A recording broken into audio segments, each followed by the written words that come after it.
So, bali may i-share muna ako sa inyo guys. Alam nyo na po ba ang balita tungkol dito? So, sasabihin ko po sa inyo kung anong balita ito. Kahapon lang, nanood ako ng balita tungkol sa...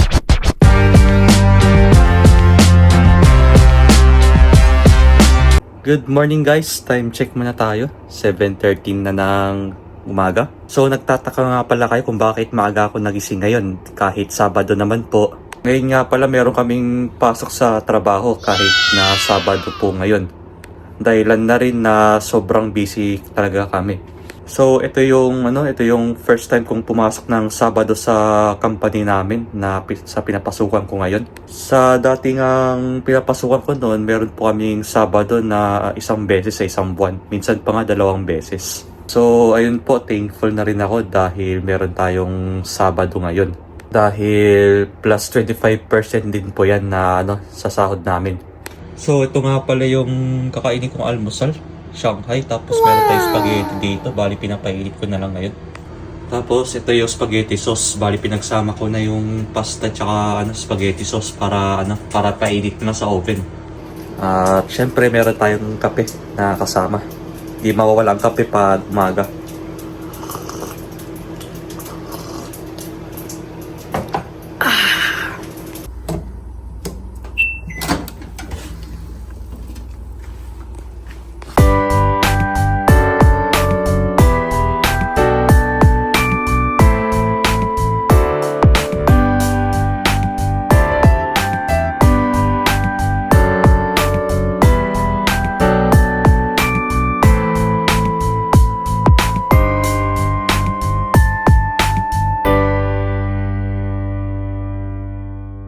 Okay po, so ayun, papasok na tayo sa work ngayon.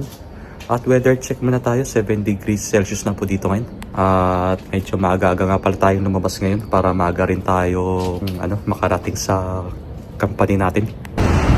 Papansin nyo guys, wala masyadong sasakyan ngayon dahil Sabado nga po at yung iba sa kanila ay wala nang pasok.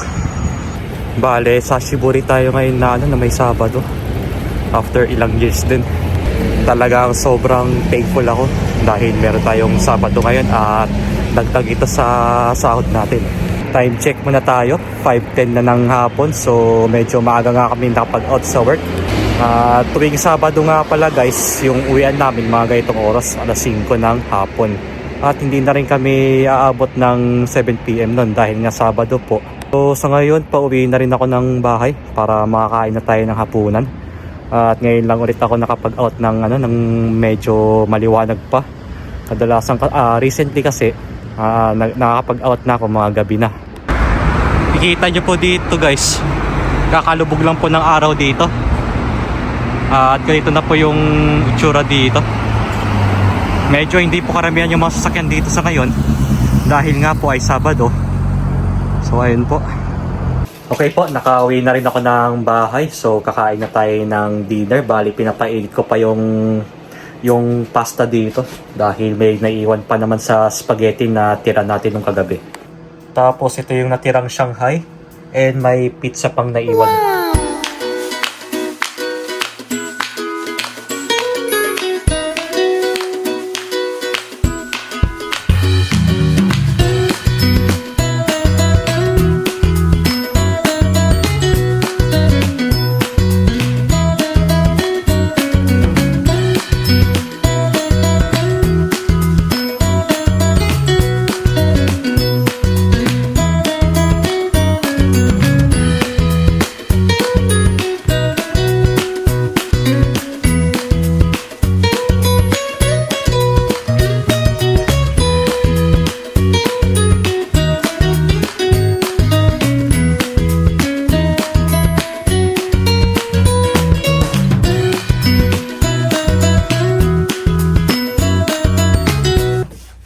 Ayun, habang may oras pa tayo ngayon, maglalaba lang ako ng uniform ko na ginamit ko kanina. Kasi mas gusto ko na agahan na lang labhan to at matagal din matuyo dahil nga malamig yung panahon. Okay lang sana kung summer kasi mas madaling matuyo yung damit pag ganun. Kaya eto, napagmaya na pa tayo oras. Pati itong pantalon na ginamit ko, gagawin ko na rin, lalabak ko na. Yung mga natira. Yan. Tapos sombrero. Lagay rin natin dito para hindi masira.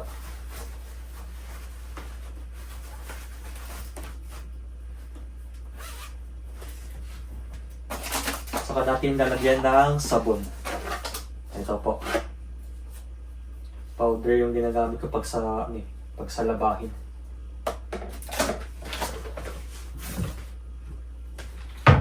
Paubos na rin kasi itong Fabcon natin. Kaya ano na natin ito, gamitin na natin lahat. Mukhang hindi aabot. Pero okay lang. At least may ano pa, may laman.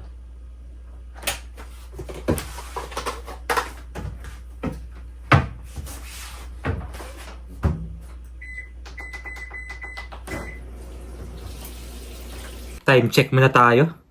Alas 9 na ng gabi. So, bali may i-share muna ako sa inyo guys. Alam nyo na po ba ang balita tungkol dito? So, sasabihin ko po sa inyo kung anong balita ito. Kahapon lang, nanood ako ng balita tungkol sa pag-renew ng visa dito sa Japan. Dahil pati po ako ay nagulat dito sa balita na to. Nag-propose po kasi ang Japan government na taasan nila yung presyo ng pag-renew ng visa dito sa Japan. So, para po sa mga nagre-renew ng visa, dati po umabot yan ng 4,000 yen kada renewal. Tapos ngayong taon po na ng 2025, naging 6,000 yen na po. At masamang balita nga dahil balak ulit nila itong itaas sa 3 lapad hanggang 4 na lapad kada renew ng visa. Kaya na-imagine niyo yung guys, times 5 yung itataas sa pag-renew lang po ng visa. Yun po yung range na balak nilang gawin. Na gagawin nilang itong 3 lapad hanggang 4 na lapad kada renew ng visa. At alam nyo po ba kung ano pa yung mas mabigat? Pati po pag mag-a-apply kayo ng permanent visa, itataas din nila ito. Dati po na nasa last year, nasa 8,000 yen yan. Pero ngayong taon, umakyat na ito ng 1 lapad or 10,000 yen. Tapos balak pa nila itong gawin sa 10 lapad or 100,000 yen. Imagine niyo guys, times 10 yung itataas nila pag mag-a-apply kayo ng permanent visa. So talagang sobrang bigat niyan sa bulsa, as in. Akalain niyo po yung times 10 po yung itataas nila sa permanent visa. Halos kalahati ng sahod nyo mapupunta lang sa pag-apply ng visa. Ang reason po kasi kung bakit gusto nilang itaas ulit yung pag-renew ng visa, dahil gusto nilang gayahin yung mga western countries tulad ng Europe, US. Pero the problem is, magkaiba po yung rate or yung value ng pera. Iba po ang rate ng yen sa pounds at iba po yung rate ng yen sa dollar. So sa mga western countries po, talagang matataas po ang value ng pera nila doon. Kaya yun din yung dahilan kung bakit mahal din yung pag-renew ng visa nila doon.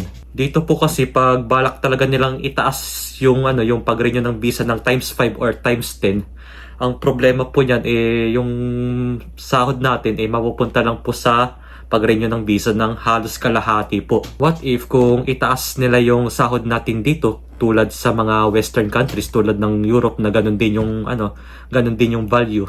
So wala rin tayong magiging problema doon at mapupunduhan pa natin yung sarili natin. Syempre po dahilan na rin yan sa inflation dito. Patuloy pa rin tumataas ng mga bilihin, yung mga bigas, tapos yung mga bayarin pa dito sa bahay. Tapos yung sabihin niyo po yung pag-apply niyo pa ng visa, magkano na lang po ang maiiwan sa atin pag ganun man po yung mangyari. So yun lang naman po kasi yung proposal mula sa Japan government. At malalaman din natin yung final decision yan by next year. Dahil hindi po yan kasi basta-basta guys, at alam ko naman na sobrang bigat niyan pagka tinaas talaga nila ng sobra yung pag-renew ng visa. Kung maaprobahan man ito by next year, wala na rin tayong magagawa kundi sumunod na lang sa batas nila dito sa Japan. Dahil tayo naman pong mga foreigners ay nakikitira po dito. Ang masaklap nga lang, baka yung iba sa atin ay pipiliin na lang na umuwi sa bansa natin kaysa sa magstay pa sila dito. Dahilan na rin po yan sa proposal na ginagawa ng Japan government ngayon, yung pagtaas ng presyo ng pag-renew ng visa. At sana talaga magawan nila ito ng magandang solusyon para hindi mabigat sa atin tong mga foreigners. At payo ko lang po sa inyo, sa mga kababayan natin at sa mga foreigners, welcome naman po tayo dito sa Japan. Basta po be responsible lang po tayo pag once na nakarating tayo dito. At alamin po natin kung ano po yung pwede at hindi po pwede na gawin dito. At mas maganda na lang na ipagdasal na lang natin to. Sana magawan pa ng magandang solusyon sa problema na to. So bago nga pala ako magtapos, may magpapa-shoutout nga pala ngayon. At ayun, shoutout nga pala kay Willie Corpus from Olongapo City. Maraming salamat po sa suporta at God bless you. At hanggang dito na lang muna tayo. Abangan nyo na lang po ulit ang susunod na vlog ko. So bago ako magtapos, huwag nyo kakalimutan mag-like, comment and subscribe sa aking YouTube channel. At hit nyo na rin yung notification bell button para lagi kayong updated. Hanggang dito na lang muna tayo.